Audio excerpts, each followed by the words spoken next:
Hello, everyone. Thank you so much for joining us today. Today, we're honored to be hosting Miss White with BBVA Compass, and today's topic is on budgeting. And today's workshop title is Budgeting 101. So, for all of you who are interested in this topic, you are in for a treat. So, without further ado, I would like to turn it over to Miss White with BBVA to talk a little bit about Budgeting 101. The floor is yours. All right. Well, good evening, everybody, and thank you so much for taking the time out to join the class. I am super thrilled to do this class for you guys. And if you have any questions or concerns, please let me know. I'm going to make sure I get us done within about 25 minutes max. So if you have any questions, be sure to stop me or let me know. And Bailey, are you able to view the chat for me as I proceed? Yes, I'll be able to pull it up. Awesome. All right. Well, thank you, God. Thank you, Bailey. And thank you, Arthur, for allowing me to present this class today. Again, I'm Audrina and I'm with BBVA, and I've been with BBVA for I've been in banking for about 12 years now. So I kind of know what I'm doing here. So we're going to go ahead and start the subject today. It's called budgeting. So in this workshop, you will explore the importance of creating and maintaining a budget, examine the differences between your wants versus your needs, and then set goals for spending, savings, and debt repayment. All right, we're gonna keep going. All right, so this is the thing. Typically when I do classes, I will call on somebody to participate. So if you guys can please put your phones off mute if I call your name or if I ask for a volunteer. So right now we're going to go over this first slide, which is called Budgeting Overview. And I know a lot of you guys, I'm sure, know what budgeting is, but I'm just going to go over these 3 different bullet points. So number 1, a budget can be determined, a budget is an estimate of income and expenses for a set period of time, a roadmap, or a financial plan. So I know people think that budgeting is just to manage your bills, but it's literally when you have a goal that you want to accomplish, you can't accomplish it just saying, hey, well, this is my goal, and I'm just going to just try to do it without no plan, no preparation, nothing. So with the first thing is, hopefully that goal is to budget, okay, and manage your finances. And so the best thing is when you're utilizing a budget, it can help you understand your spending habits. It can create a savings plan or debt payoff. And you should typically use a budget on a daily basis, or if it's more convenient for you to utilize it on a weekly basis, that works as well. But you want to make sure, as much as we check social media, we need to be checking our bank account, okay? We need to be checking our bills and focusing on what's coming in versus what's coming out. So we're going to go to the next slide, Bailey. All right. So how to build a budget. In order for us to even start building our budget, we have to do these 5 steps here. So number 1, we have to get organized, okay? That means we have to create, we need to locate and organize our financial documents. So gather all of your documents that you have, such as your bills, such as your income, any miscellaneous things. You want to make sure that you gather all of your documents. The second thing is list your income. So how much money is earned each month after taxes from a paycheck, Social Security, and other means. Now, how often do we count our income just on what we make a year? How many people you know that does that? So if they say they make $75,000 a year, do you guys actually, I just want to ask one person, anybody can answer. And Arthur, if you want to take this question, you can. When people say I make a certain amount of money a year, do you think that they typically go off of what they make gross or net income? Net. Net, okay. All right. Well, I know a lot of times people just say, I'm just if I make 75 a year, this is what I'm going to budget off of, right? but we forget about the taxes, we forget about the insurance, et cetera, et cetera. So the third step is list your expenses. So how much money is spent each month and on what? Now I'm going to pause here because a lot of times we have instances to where people just think expenses are just bills. And what I mean about expenses, all expenses. So if you get your hair done on a monthly basis, you get your pretty nails done every week. Yeah, those are expenses. So we want to make sure we jot that down as well, because that's coming out of our accounts. That's coming out of our income, which is expenses. So make sure we list our expenses. How much, step 4 is list savings. So how much money we have aside to save. Step 5 is list debt. So how much money is owed to the creditors. So it can be your car note, it can be your mortgage payment, maybe it's some student loans. So that's debt. So you want to make sure you list your debt. So before we go to the next slide, remember, get organized, list income, list expenses, list savings. How much money is set aside for savings? Don't forget that. And then the step 5 is list debt. Okay. I hope you guys remember this 5-step rule, because I'm going to ask a question at the end of the class. Can I have one volunteer to read Marta's story? One volunteer.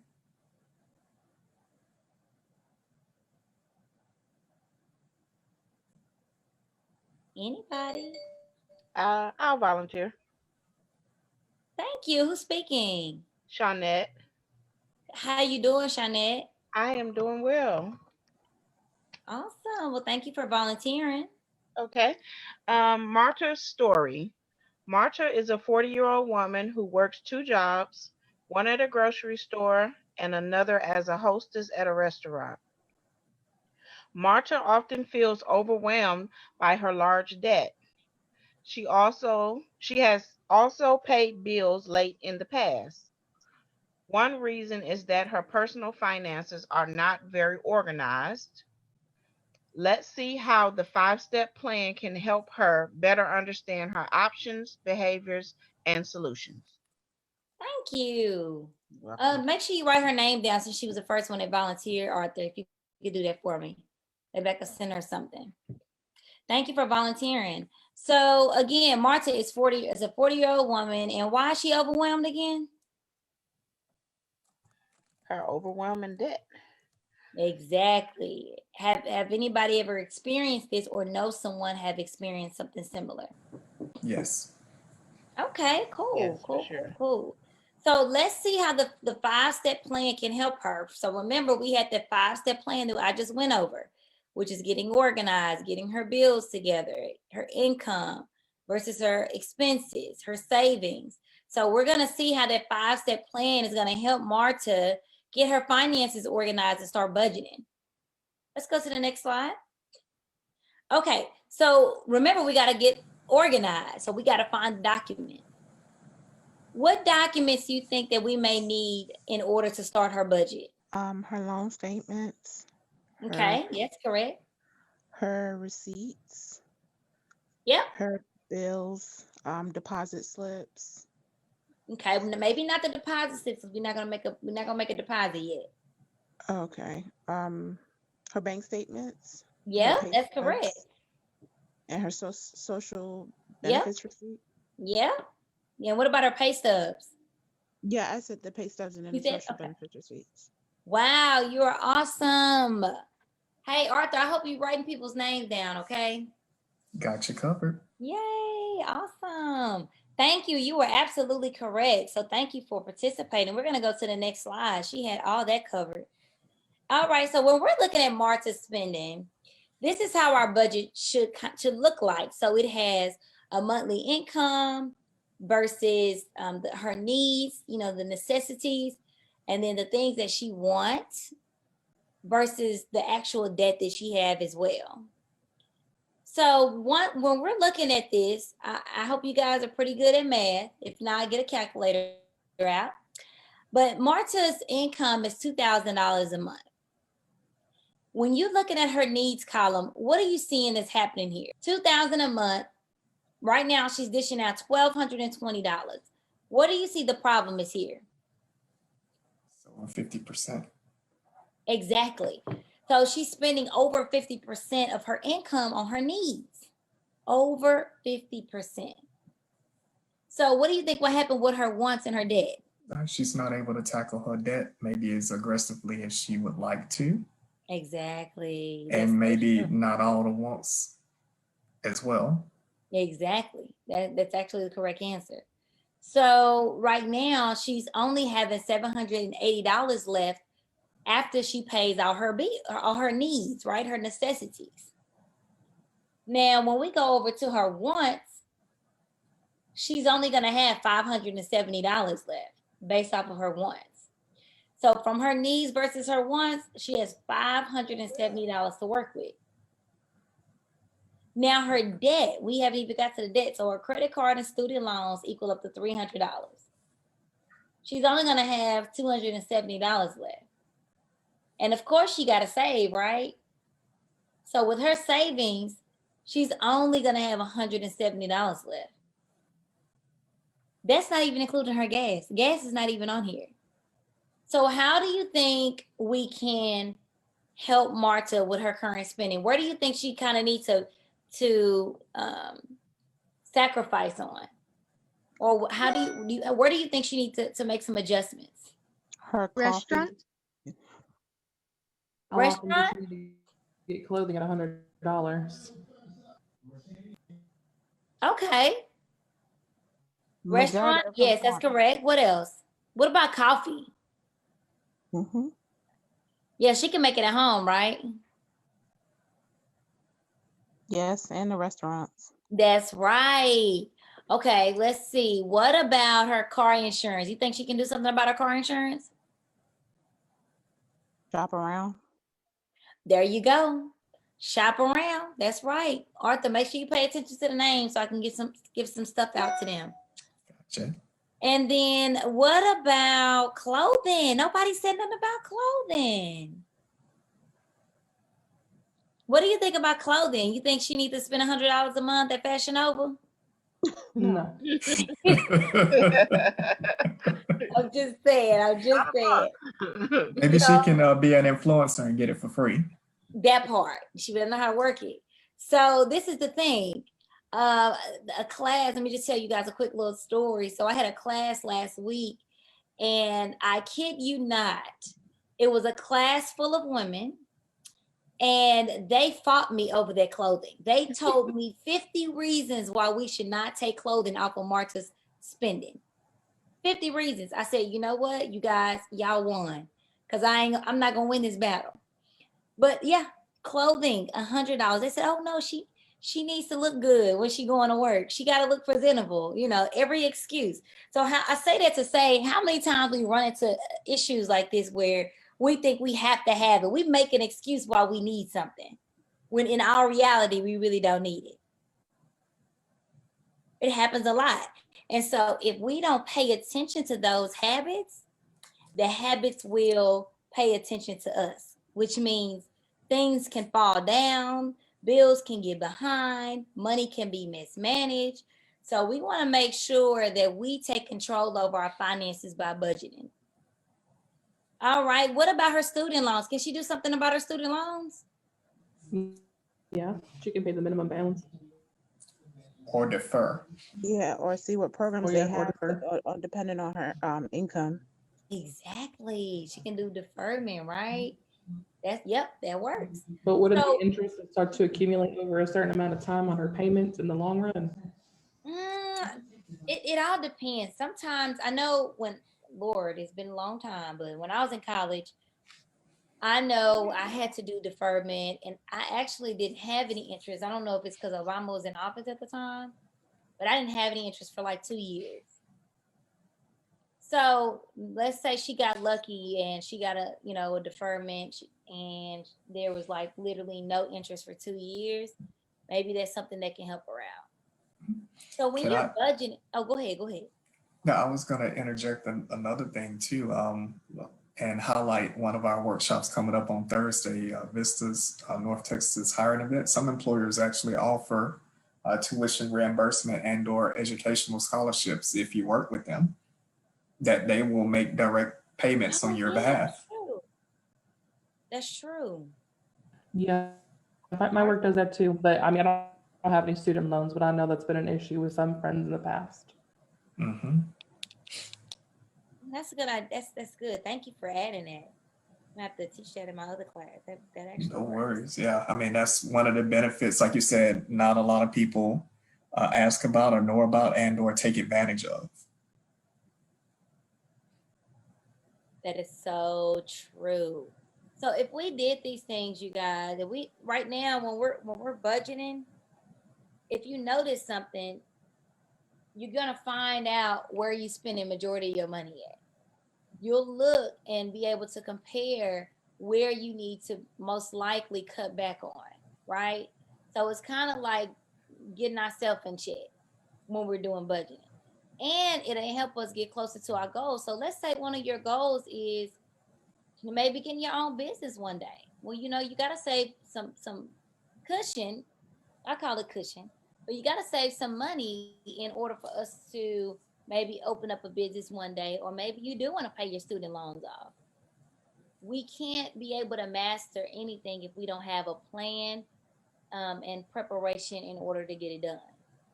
Purpose, plan, and preparation. Excuse me. All right, so we're gonna go ahead and go to the next slide. All right, so the 50-30-20 rule. So statistics say we should not spend no more than 50% of income on needs, right? So if it's more than 50%, we should not be spending it. And the reason why is you don't want to live what you call paycheck to paycheck, or maybe working to live. And these are just quotes that I'm just throwing out there. You don't want to overextend yourself. So if you're spending more than 50% on your needs, give it some time, or maybe think about what can I do to adjust in order for me to have 50% or less of my income spent on needs. This other chart, it says you shouldn't spend no more than 30% of income on your wants, and at least 20% of income on your savings and or debt repayment. Now, personally, I would swap that. I would put no more than I wouldn't spend no more than 20% of income on my wants, and then maybe 30% on my savings and debt repayment. What do you guys think?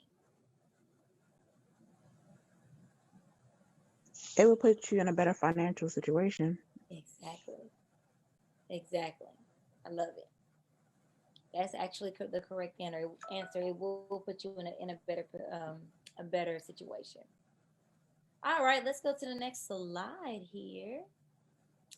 Okay, we've already went over there. We're gonna go to the next one. Okay. Real quickly, just to get to know you guys, does anybody in here have a short-term, medium-term, or long-term goal that they would like to share with the class? Maybe you can be an inspiration today. What goals do you have? It can be any goal. So a goal that may be tailored to your personal life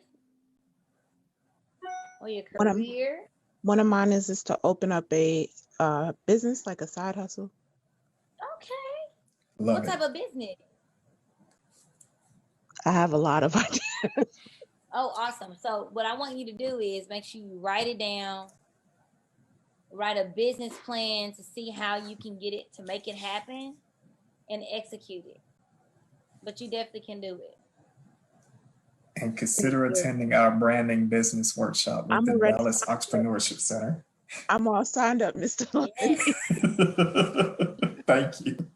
Get ready. All right. Thank you for sharing. I just want to make sure I got at least a short, medium, or a long-term goal. So just keep in mind when you guys are setting a goal to make sure. Was somebody talking? I'm sorry. I'm sorry. My name is Vicki Benish. I was just going to share. Hi, thank you for having me. And I hopped on maybe 2 minutes late, so I just missed the very beginning. But okay. my husband and I have recently set a goal, and we are putting our house on the market, and we are trying to buy land and build a house in the next few years. Okay. Nice. But our main goal is to pay off our cars and get out of debt, which is really, when I saw this, I was like, perfect. So right now we have paid off his car and we're working on paying off mine. So I don't know, would that fall under short-term or medium goals? Oh, that's the short term, because it definitely can be done in a couple years. Right. So you think short-term? Yes. Okay, so Well, yeah, maybe- that's ours, and I will take any advice, anything you have, I will take it. Yay, awesome. Actually, I have some good advice, because that happened to me as well, wanting to pay my car off quickly, and I did. So what I can do, Arthur, if you can share my information, I can always talk to you over the phone, one-on-one, and kind of give you some tips Yes, absolutely. on budgeting, and kind of give you kind of like a roadmap in order to help you achieve your goal. Perfect. Thank you. Of course. So Arthur, don't forget, I know I have a lot that I'm asking you to do right now, which is No worries. We're going to put it in the chat for everyone. Yes, for sure. We're going to go to the next couple slides here. And you guys are more than welcome to call me. So it doesn't matter if you bank with us or not. You can still call me or you could text me. All right. So with the snowball method, it kind of goes to what Vicki was saying. Vicki wants to pay her car off quickly. So sometimes when we see a debt that maybe is almost done, you're almost done with paying it off, or the term of your loan maybe is, is approaching and coming to a point to where you're about to pay it off. A lot of times people will just pay off their smallest to the largest balance. And why they do that is because when they, number one, it makes them feel accomplished because, hey, I done paid this particular item off that I've been saving for, or that I plan to do, to plan to pay off. You typically use what we call a snowball method. And when they pay it off, that don't mean you go and, go splurging with the money that you have saved, left over. The goal is to pay off your largest debt after that. And then we have others that use the ladder method. The ladder method allows you to pay your highest interest rate first versus the lowest. Why do you think people use the ladder method, which is paying your highest to lowest interest rate off? Because the higher interest rate, usually the payments are usually higher, and it's usually harder to pay those off because you're paying bigger sums. That's true. Oh, wait, you got the answer. Well, who was that? And the interest, you're paying more interest than you're actually paying towards the actual loan. Exactly. So it's going to put you in a position to where it's going to take you a long time to pay that loan off. Thank you for you actually had the right answer right on point. Thank you for answering that. So that's what a ladder method is. Anybody have a question about a ladder method versus a snowball method? Or it's pretty self-explanatory. All right, we're going to go to the next slide. This is a word of advice. So when you are budgeting and you have a goal that you want to accomplish, these are the little tips that we give you guys. So you want to make sure you have a daily, weekly, and monthly check-ins with your finances, which means that app that we have called Instagram, Twitter, Snapchat, or even LinkedIn. Instead of us clicking that app every day all night, we can click that other app that's to have your banking app and make sure we check our accounts daily, weekly, and monthly. Okay, y'all hear me throwing that jab in today? And then another thing is you can meet with a bank representative. So any bank representative, whatever bank you bank with, they have, of course, some financial advisors that you can meet with and you can discuss your finances with. And then, of course, you can also discuss your personal finance with a financial planner, right? Somebody who's really, really good with finances, and they can help you financially prepare for anything that you need to accomplish. If you don't have a good person you can go to, call Adrena. All right, we're gonna go to the next slide. Oh, wow, all right. So in this short class, you remember there's lots of strategies for budgeting, but it's an important thing. The important things that you use: one, to manage your spending, savings, and debt repayment. When approaching your debt repayment, consider strategies like the ladder method versus the snowball method. And then speak to someone you trust, like a family, friend, or a bank representative for additional support. Do you guys have any questions on budgeting?